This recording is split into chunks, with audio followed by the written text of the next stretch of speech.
Assalamualaikum warahmatullahi wabarakatuh. Alhamdulillahirrahmanirrahim. Bertemu kembali dengan saya, Sam. Semoga pertemuan kita hari ini senantiasa diridhai Allah dan diberikan rahmat serta diberikan keberkahan ilmu kita semuanya. Semoga yang hadir pada hari ini juga tetap sehat, tetap dihindarkan dari segala balak, mara bahaya dan lain sebagainya. Semoga atas barokah kita ngaji, barokah kita belajar hari ini ya, semua diberikan kesehatan, keberkahan umur, dan juga yang sakit semoga diberikan kesembuhan oleh Allah Subhanahu wa taala. Baik. Pada pertemuan hari ini saya akan menjelaskan tentang sumber hukum Islam ya. Jadi kemarin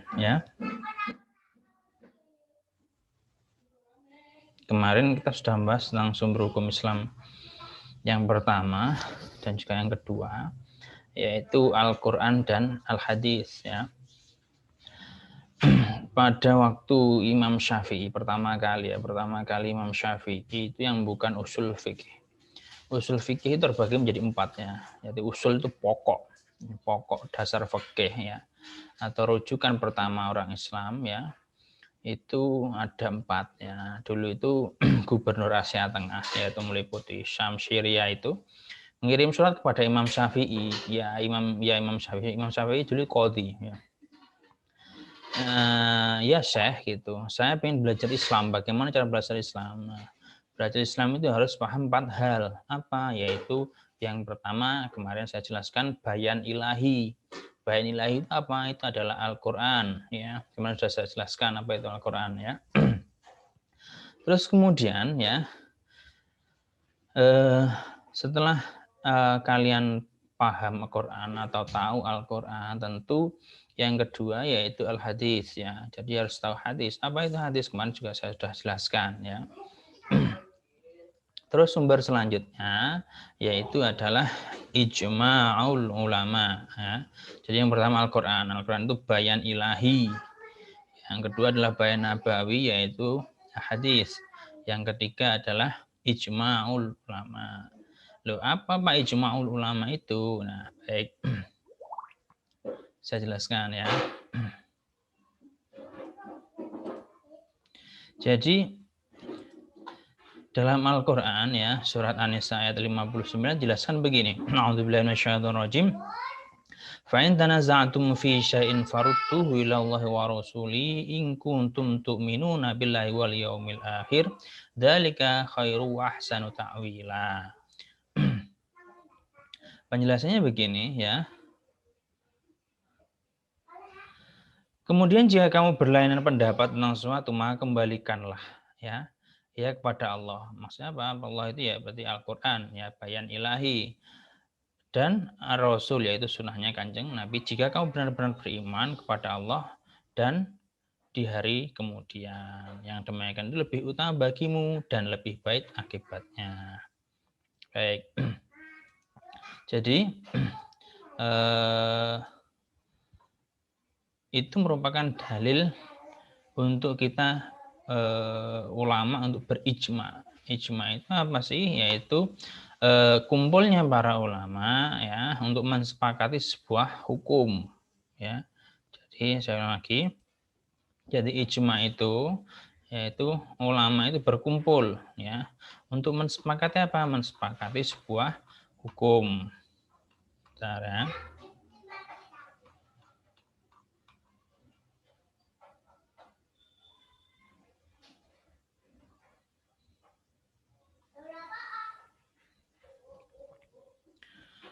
Dan ulama yang mana? Tentu ulamanya ulama yang mujtahid. Mujtahid ulama sing nemen-nemeni ulama-ulama salafus sholih ya.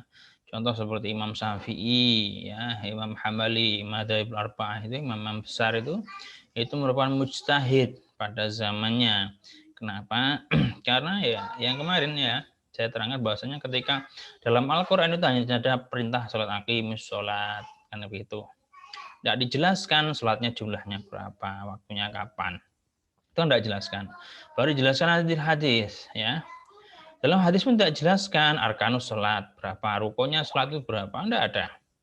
Kalau dalam fikih dalam Fathul Qorib itu ada 18, tapi dalam Bajuri itu ada 11. Nah, seperti itu adalah ijtihadnya ulama, ya, atau ijma'ul ulama dalam menentukan sebuah hukum. Hal yang membatalkan apa itu tidak ada, ya, adanya di ijma. Jadi kita tidak bisa sholat itu tanpa menggunakan ijma'ul ulama, gitu ya. Kemudian ada syarat untuk ijma. Bagaimana syaratnya? Harus ada kesepakatan. Terus kemudian kesepakatan, ya, oleh seluruh ulama, itu baru ijma. Terus kemudian waktu kesepakatan tentu setelah zamannya Kanjeng Nabi, ya. Jadi karena mungkin setelahnya Kanjeng Nabi kan sahabat, setelah sahabat tabiin, ya, tabi'ut tabi'in dan pengikut-pengikutnya sampai kepada ulama. Nah, tentunya dengan perkembangan zaman ini fikih tentunya harus berkembang, ya. Zaman dulu mungkin belum ada narkotika dan obat-obatan. Mungkin adanya khamr. Nah, seperti itu adalah contoh-contoh yang nanti akan kita bahas di hukum ijma ini tadi. Ijma dan qiyas tentunya ada dua, ya. Kalau ijma itu umumnya kumpul, ya, jadi satu. Kemudian qiyas itu kalau ulama itu mengkiaskan apa? Menganalogikan sesuatu, nanti jelaskannya. Baik. Selanjutnya, ya, itu tadi dalil dari Al-Qur'an, ya. Terus kemudian Kanjeng Nabi juga pernah bilang begini, la tajma'u ummati ala dhalalah. Umat itu tentu tidak akan bersepakat dalam kesesatan, ya. Ini bisa dipahami bahwa tentu umat kalau memang jadi umatnya Kanjeng Nabi tidak boleh bersepakat kepada hal-hal yang menyesatkan. Itu tidak boleh. Nah, kemudian, ya, tentu ketika kita ngomong para ulama, para mujtahid yang ulama-ulama berkaliber. Kenapa saya katakan berkaliber? Karena begini, Imam Hambali, Ibnu Hambal itu dulu beliau juga pernah berselisih paham, ya, dengan Imam Syafi'i, ya, tentang apa namanya perbedaannya apa itu yang di bekam-bekamnya. Kalau Imam Hambali berpendapat bahwasanya orang yang berbekam itu harus kalau mau sholat harus wudu dulu, sedangkan Imam Syafi'i tidak, gitu loh. Cuma ketika ditanya ya Ibnu Hambal, ya Imam Hambali, terus menurut panjenengan bagaimana seharusnya orang yang berbekam itu, apakah harus wudu seperti panjenengan ataukah seperti Imam Syafi'i tidak perlu wudu langsung bisa sholat? Kemudian Imam Hambali bilang begini, ya saya tetap mematuhi guru saya karena beliau sekelas wali kutub, ya. Jadi Imam Hambali menyebutkan Imam Syafi'i itu adalah wali kutub. Kemudian Imam Syafi'i pun juga pernah berbeda pendapat terkait rezeki, ya. Yaitu berbeda pendapat dengan gurunya yaitu Imam Maliki, ya. Terus kemudian menghadap sholat, ya. Sholat itu kalau menurut Imam Insyaallah Imam Syafi'i itu adalah menghadap kiblat itu ukurannya dada, ya. Sedangkan Imam Maliki itu wajah, ya. Karena bagaimanapun juga kalau wajah menghadap kiblat cukup dengan wajah. Jadi kalau kamu sholatnya begini, umpamanya miring begini, wajah tetap begini, nggak sah kalau menurut Imam Maliki. Tapi menurut Syafi'i enggak, ya. Harus ukurannya dada kita harus menghadap kiblat. Jadi kalau kamu mengo begini tidak sah sholat kamu. Itu kalau menurut Imam Syafi'i. Tapi keduanya juga memiliki hujah yang sangat luar biasa. Kenapa? Karena ini tadi bahwasanya apa namanya? Kalau kita apa namanya mengukurnya dengan wajah, bagaimanapun juga memang muwajjah, berhadapan-hadapan itu muwajjah. Tapi kalau saya berhadapan dengan kalian seperti ini umpamanya, ya entah mengo entah enggak, tapi kan orang yang di luar sana akan menyebut si fulan di mana, dia di hadapannya Pak Azam umpamanya, ya, di depannya Pak Azam. Berarti kan mengo atau enggak mengo kan tidak masalah, yang penting dia di berhadapan-hadapan di depannya, gitu ya. Itu perbedaan ulama dan itu boleh, ya, itu disebut ikhtilaf ummati rahmatin, itu seperti itu. Jadi perbedaan umatku itu ya rahmah, gitu loh. Karena itu nanti bisa dipakai di sesuai kondisi kita, gitu loh. Jadi tetap kita berpegang pada imam mazhab. Terus selanjutnya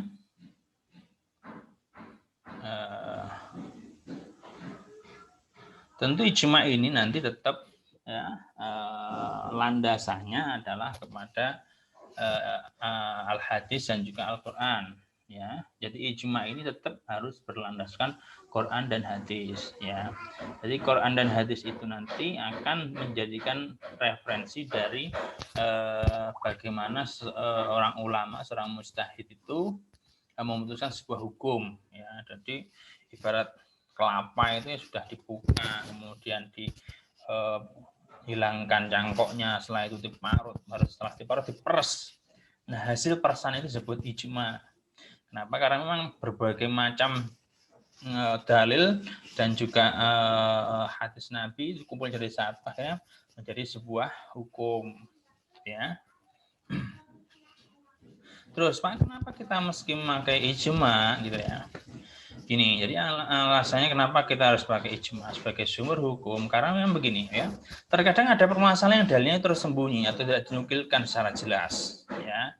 Maka perlu ya diijmakan. Ulama perlu berdiskusi dan memutuskan sebuah hukum tentang suatu hal. Kemudian ada ya biasanya yang permasalahan atau hal-hal itu yang dalilnya masih debatable atau masih ikhtilaf, masih perselisihan. Nah, akhirnya perselisihan ini harus didudukkan bersama, kemudian diijmakan, disepakati oleh para ulama. Ya. Baik.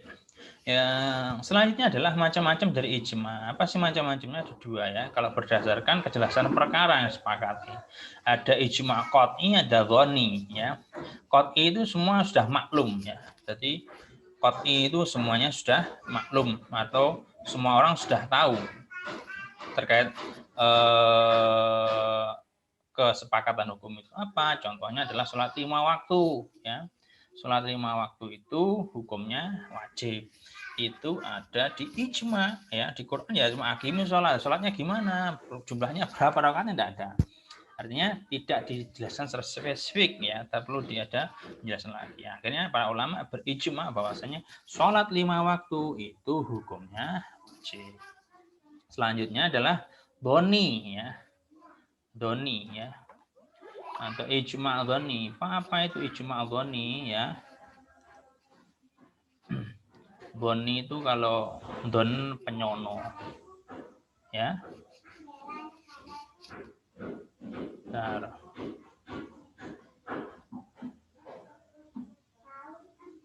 Nah, ijma dhoni ya. Ijma dhoni itu adalah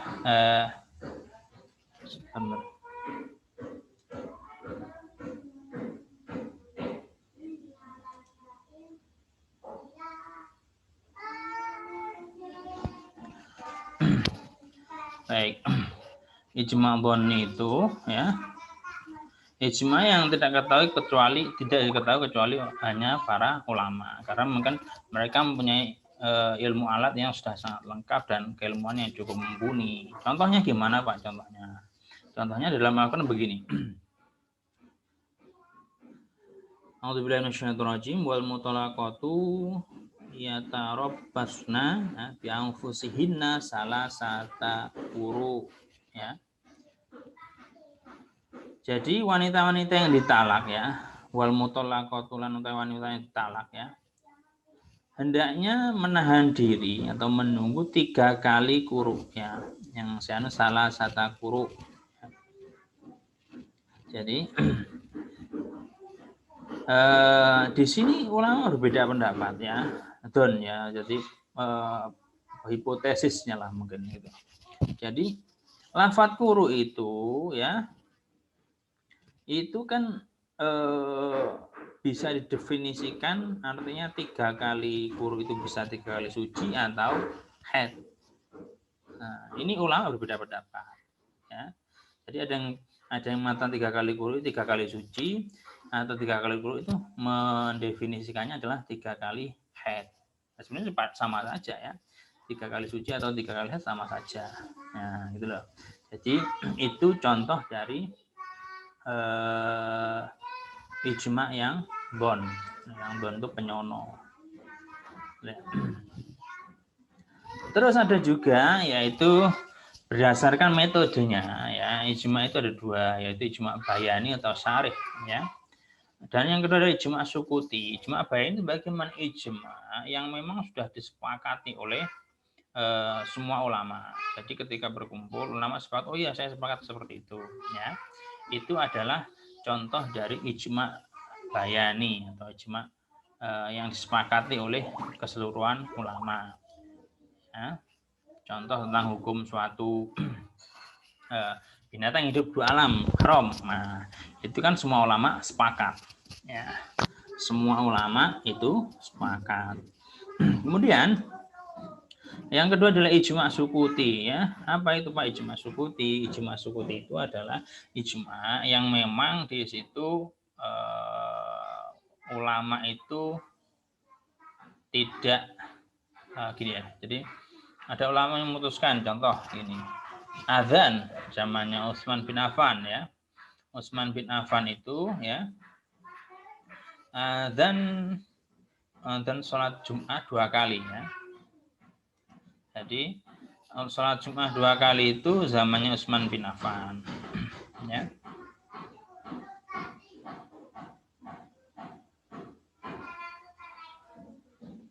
Ya, Utsman bin Affan ya. Itu azan 2 kali dan iqamah ya untuk sholat Jumat.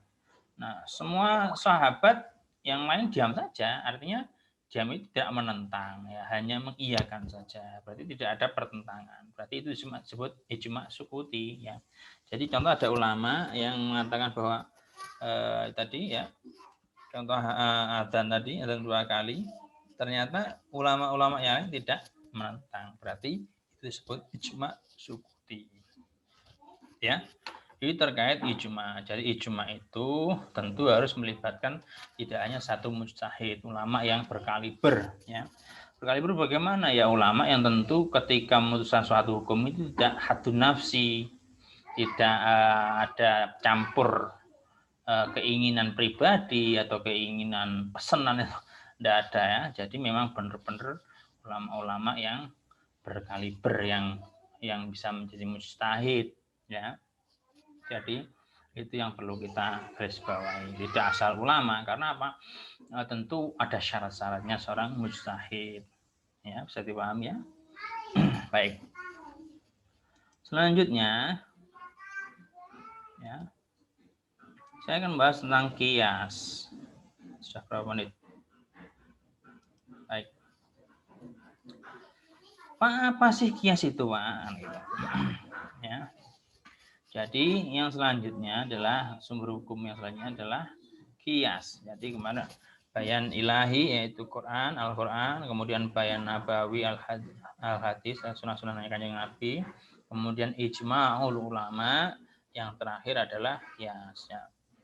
Jadi 4 hal ini yang dikatakan Imam Syafi'i sebagai usul fikih. Jadi usul fikih pertama kali itu yang nulis Imam Syafi'i, bukan pertama kali ya. Jadi Imam Syafi'i itu membalesi surate Gubernur Asia Tengah ya. Waktu itu tanya bagaimana untuk belajar Islam, ya harus paham 4 hal tadi ya, yaitu bayan ilahi, bayan nabawi, ijma'ul ulama, dan juga yang terakhir kias. Itu surat 1 lembar itu ya, surat Gubernur Asia Tengah itu dibales 350 halaman oleh Imam Syafi'i ya. Karena menerangkan terkait dengan 4 hal tadi itu sampai 350 halaman. Itu yang nulis tapi santrinya ya. Imam Syafi'i hanya ngendikan, terus kemudian santrinya yang menulis. Itu yang menjadi usul fikih pertama kali yang ditulis. Baik. Selanjutnya yang terakhir adalah kias. Apa itu kias? Itu penyamaan sesuatu dengan yang lainnya ya. Jadi kias itu menerangkan sesuatu yang memang tidak ada nas ya, dalam Al-Quran maupun hadis. Jadi membandingkan. Jadi yang ada ya, yang ada itu apa baru kita bandingkan. Itulah. Contoh narkoba, dulu kan tidak ada narkoba, itu bagaimana? Tidak ada kan ya. Setelah itu baru dikiaskan dengan sesuatu yang memabukkan, ya. Nama khamru wal maisiru tadi kan ya. Berarti kan sekarang itu membuat ngefly lah, sama ya. Ilatnya itu sama, sebabnya itu kan sama. Jadi akhirnya sama, narkoba itu haram, kemudian khamr itu juga haram. Ya. Baik, selanjutnya adalah apa sih yang harus ada ya dalam kias ya. Jadi unsur-unsur kias ya, unsur-unsur kias itu yang harus ada adalah al-usul ya. Jadi nas ya. Nah, jadi usulnya harus ada ya. Jadi harus ada usul dalam arti contoh tadi. Jadi kita homer, berarti kita pakai inamal khomru wal dan sebagainya tadi dan seterusnya ya. Itu kita pakai nas itu ya.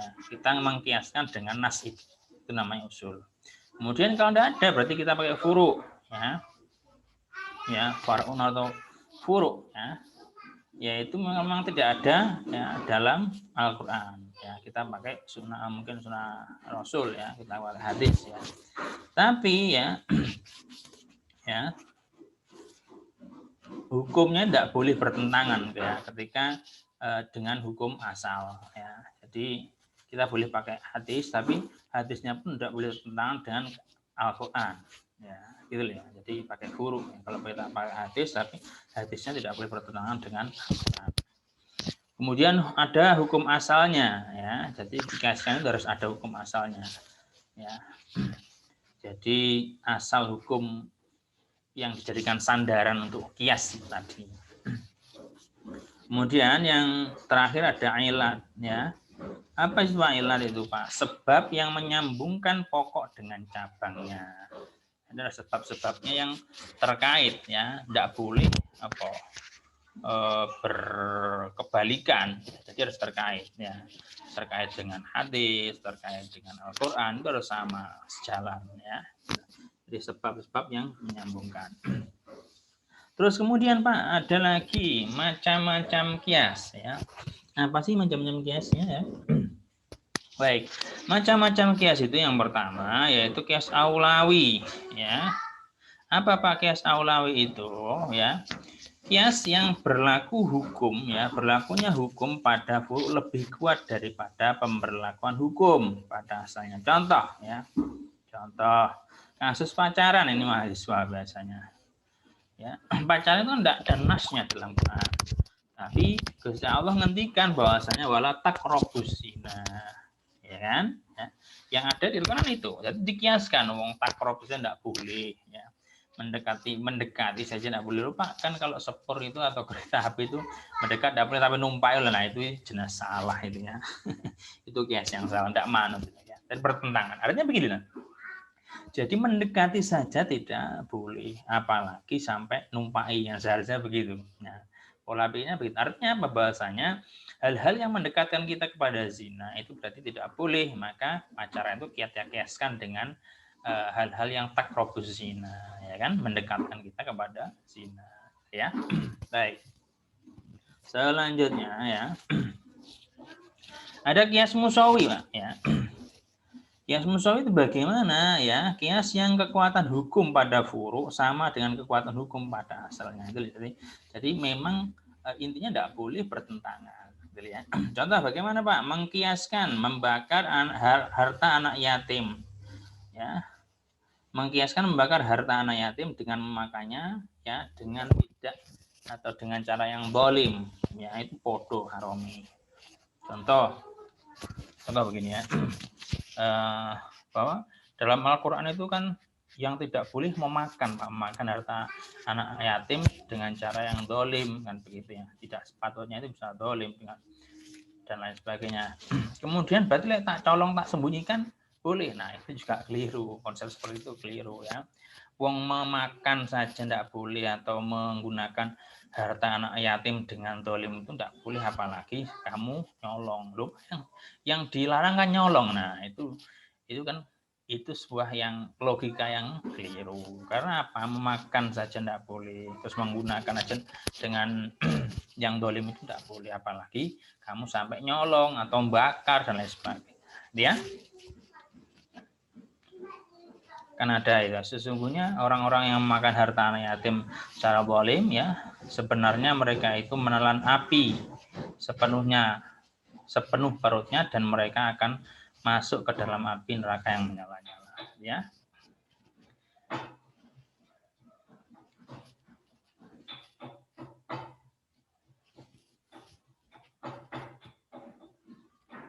Lagi kias ya, al-adna ya. Apa itu Pak kias? Contoh lagi. Tadi ya, misalnya sifat yang memabukkan yang ada dalam minuman keras bir ya.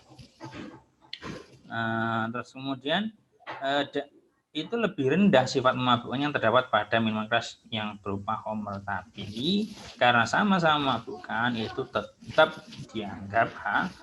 Narkoba itu juga tetap haram karena sama-sama sok ngefly lah katanya. Itu ya.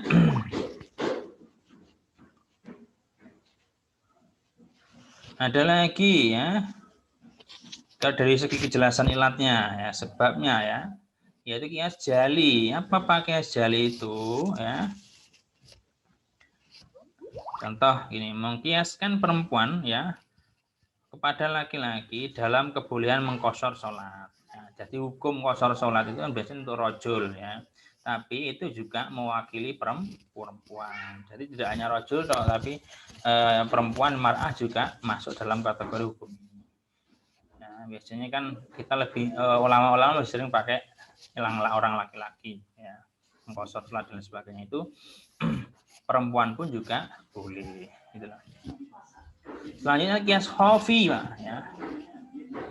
Kias khofi itu kias yang ilahnya tidak disebutkan dalam nas. Maksudnya adalah dengan diistimbatkan dari hukum asal yang memungkinkan kedudukan ilatnya bersifat zoni. Kemarin tadi sudah ya, zoni penyono tadi ya.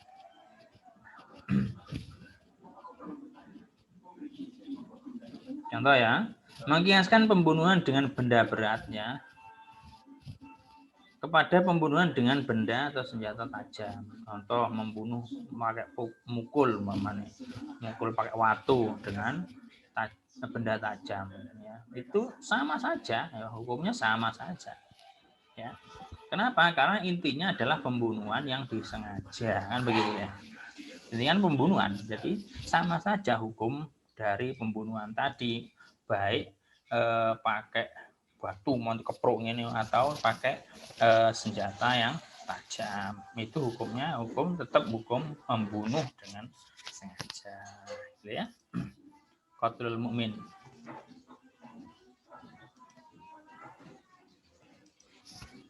Baik.